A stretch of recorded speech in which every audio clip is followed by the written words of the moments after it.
It's the most hyped up, beloved fragrance of the 80s, YSL's KOUROS. But the question is, should men be wearing this fragrance in 2024? Let's dive into it, and I'm gonna share my thoughts with you guys. This is said to be one of the things that people remember the most from the 80s, the smell of KOUROS in the air everywhere they went. This fragrance was launched in 1981 and said to be the epitome of masculinity. And since the 80s, it has been gracing the internet with countless memes, and it has been one of the most polarizing fragrances around since. It's an aromatic, animalic, musky, earthy, kind of leathery floral scent, which apparently makes women submissive, puts them right in their place, makes them just want to submit to any man wearing this. Any man wearing KOUROS is instantly Mr. Grey level of dominant. But the question is that really the case coming into 2024? So I went online and I found this bottle for $30. I have smelled KOUROS one time.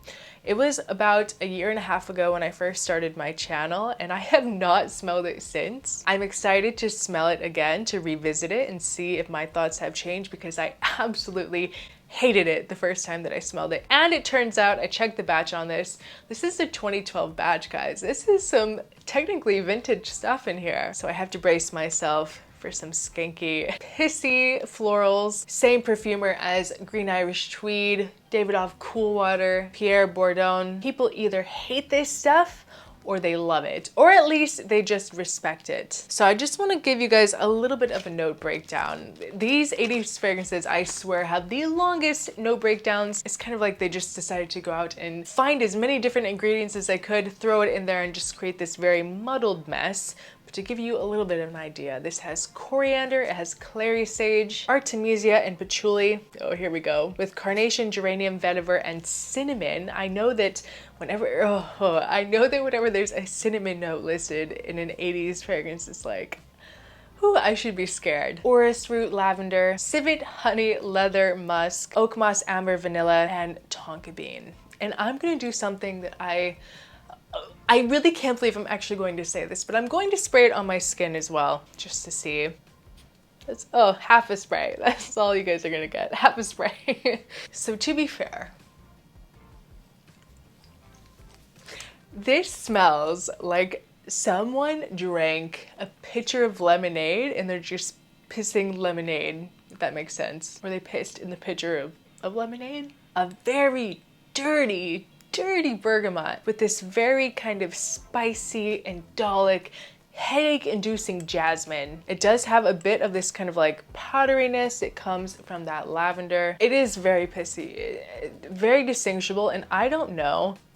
See, on the skin, it's a little more warm. Warm pissy. It's a little bit warmer. On the strip, I feel like it's kind of pissy. Like that first opening was like, wow, indolic jasmine. But now it's kind of changing in a way that it's actually getting kind of soapy smelling, like just very clean, pissy, but clean at the same time. I know, conundrum, doesn't make any sense, but somehow it's in this.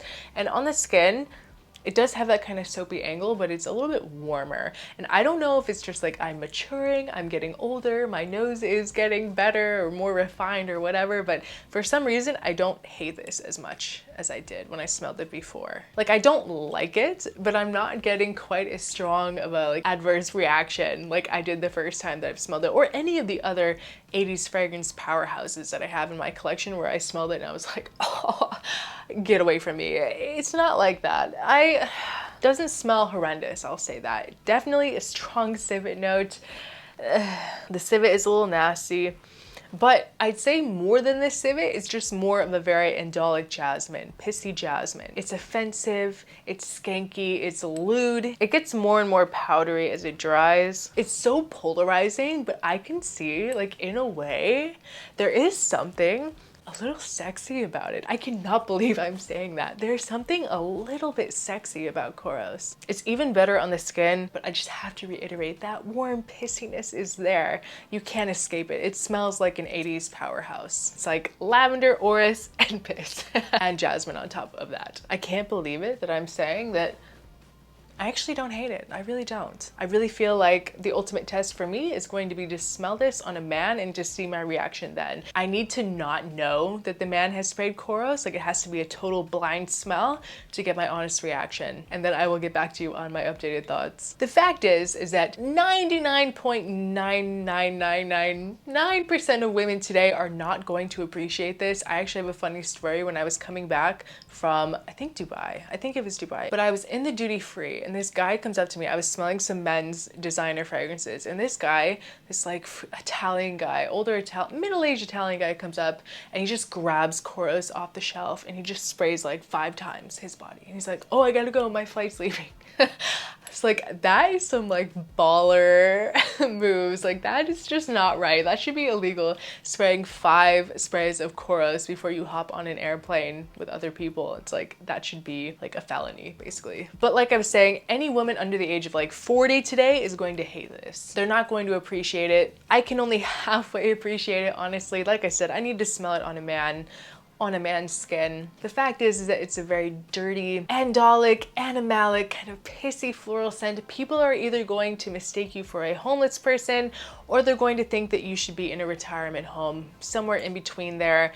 It's just not relevant enough today, and I don't think that it should be worn in 2024. I mean, do whatever you want. If it makes you feel confident, if it makes you feel like a baller, like a manly man, and you feel good wearing it, and you like negative attention, go ahead and wear KOUROS. But you guys, I would not recommend this. If you're looking to get the attention of ladies, to be appreciated by anyone around you, I would not recommend KOUROS. It's just not going to be appreciated for what it was today, which is sad, but it had its time. It was the king, now there are new kings. In order to pull this off, you have to have some major BDE, you gotta have some real baller energy, and it's very risky. I don't think it's really worth the risk. There's much better stuff out there today. So put it back on the shelf, take it out, give it a little sniff when you want to be reminded of those 80s glory days, and then do yourself a favor, put it back on the shelf and grab something else, please. All of the ladies will be thanking you. But I will say,